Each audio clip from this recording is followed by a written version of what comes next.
correct, yes, that hungry weight is a kilo byte. Well, David, a couple of nights ago you were telling us about the Vice Admiral who watered down the rum of his men. And I think you used the word wowzer in that particular description.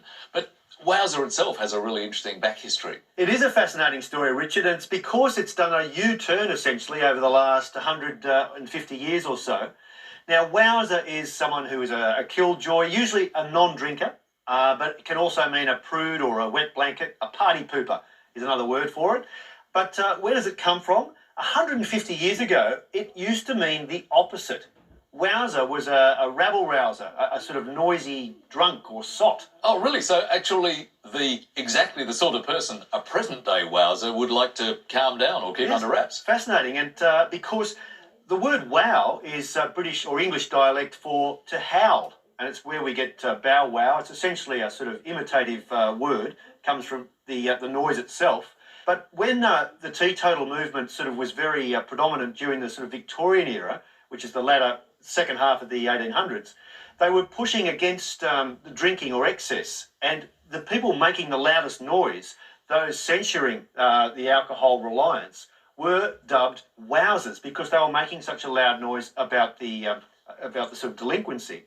And what is interesting is that a journalist for the Australian paper called The Truth, a gentleman called John Norton, in about 1890, actually coined an acronym for the word wowzer, which is "We only want social evils remedied." Oh, very neat. Sounds a bit like a backronym to me. It's exactly right. It is a backronym because wowzer predated the coining of that acronym, so hence it's a backronym.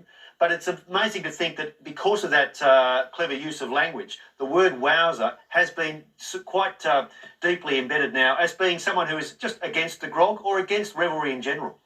Well, I won't think of wowzer quite the same. I shall think of U-turn. Thank you, David.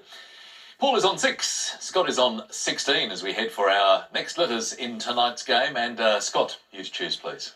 Lily, I'll start with a consonant, please. Thank you. N. And another consonant. S. Another consonant, please. R. A vowel, please. A. Another vowel. E. Another vowel. O. Consonant, please. C. Consonant. D. Vowel, please. And last letter O. I'll start the clock.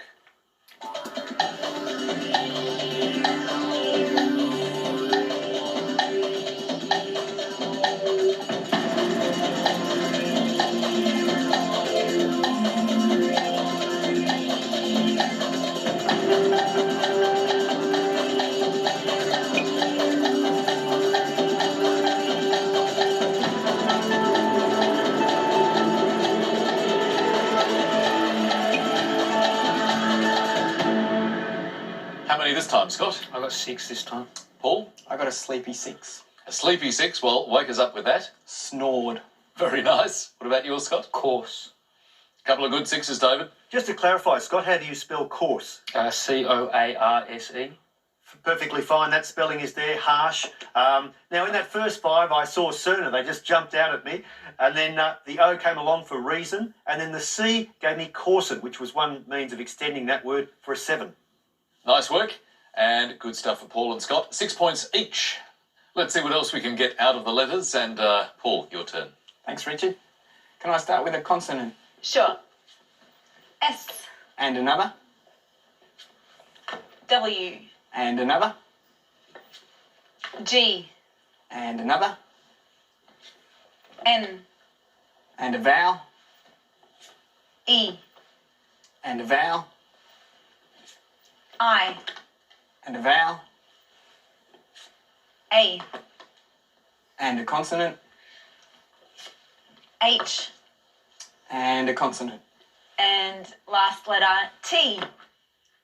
Here's 30 seconds.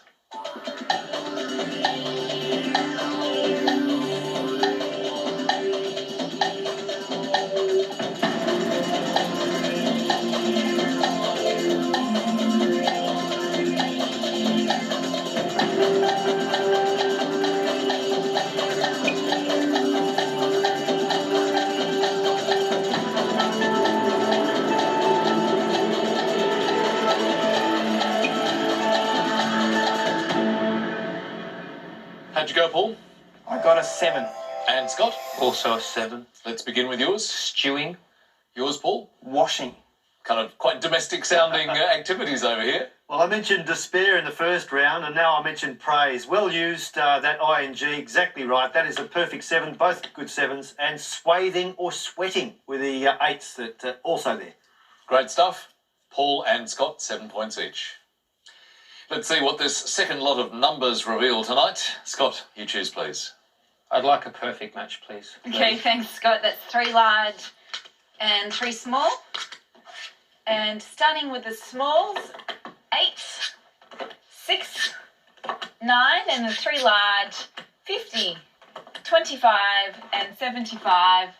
The target to reach is 758. Let's chase it.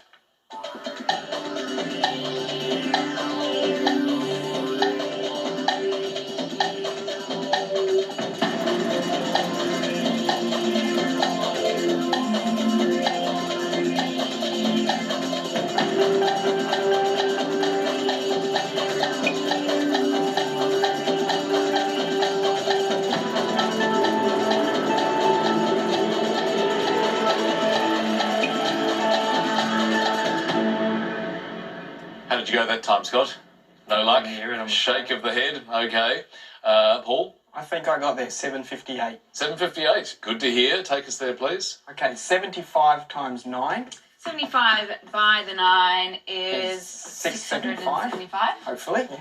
Plus 50, Plus the 50, 725. 25. Plus 25 is 750. Plus the 25. And I've got an 8 left over. Add that.